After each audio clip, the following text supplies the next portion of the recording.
Inflation is running hot, interest rates are high, the Fed remains really hawkish, and the stock market is crashing. These are very difficult conditions to invest in. So what are investors supposed to do to position their portfolios effectively?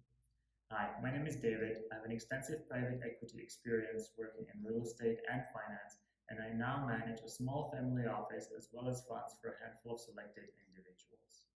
Our focus is on investing in companies that pay reliable dividends and provide a good combination of safety and growth. So if this kind of content is interesting to you, please consider checking out my Seeking Alpha page where I publish a lot of my research, and also consider subscribing to the YouTube channel because I plan to post a lot more content here in later videos. So I want to start this video on the S&P 500 by discussing perhaps one of the biggest risks that investors in the S&P 500 index face today, and that's the risk of a dead decade. So dead decades are very long periods of time, usually 10 years or more, when the index fails to make new all-time highs. These periods are somewhat rare, but they do happen. Over the past 150 years, they've happened 3 times, once in the 1930s, once in the 1970s, and most recently in early 2000s. These periods are notoriously hard to predict, but there are 2 common factors that tend to come together around the start of a dead decade, and these are very high inflation and high valuations. Inflation has come down significantly since the highs last year, but still remains above the Fed's 2% target. Valuations are also quite expensive today. If we look at the forward P of the S&P 500 index today, it stands at 17.8 times. This is above the 25-year average of 16.7 times, and that's despite being based on next year's earnings, which are currently being forecasted as quite optimistic. You see, there's a problem with forward PEs, and that is that it's based on analysts' estimates of next year's earnings. And right now, analysts are forecasting steep growth for earnings next year. What I like to do instead is to look at the plain PE ratio, which takes into account historical earnings and compares those to the price of the index today.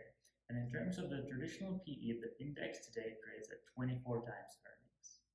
This is even more above the long-term average, which here stands around 15 times earnings. But I would argue that some sort of a premium is justified here because the index today is significantly more skewed towards higher growth stocks such as technology than it was 100 years ago. But the spread just appears too high. So we have both variables that have historically been present around the start of a dead decade. We have inflation, which is not under control, and we have relatively high valuations. And so what this could mean is that we might actually be in the first inning of a dead decade. And this is actually in line with what JP Morgan is seeing in the market as well. They found a significant positive relationship between valuations and subsequent returns over the next 5 years. This is logical, right? When you buy something that's very expensive, you should expect it to return a little bit less in the future, other things being equal, of course.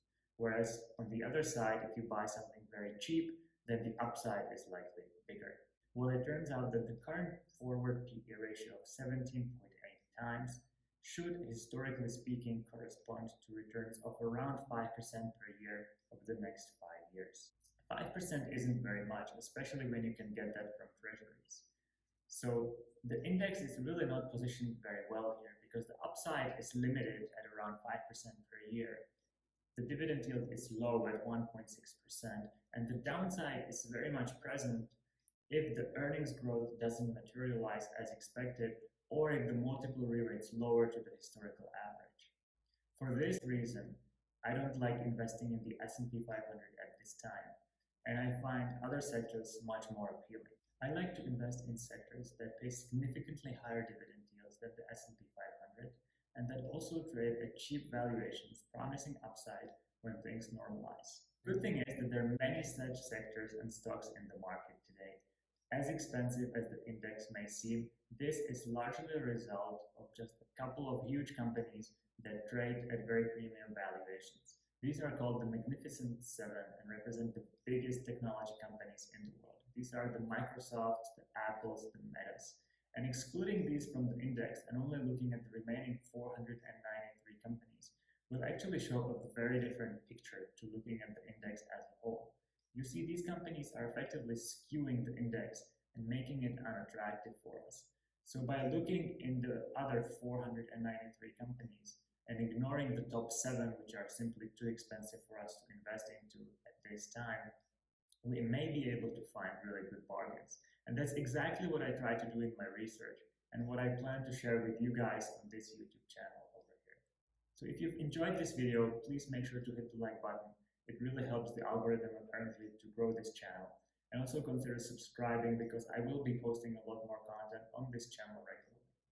So I'll see you in the next one.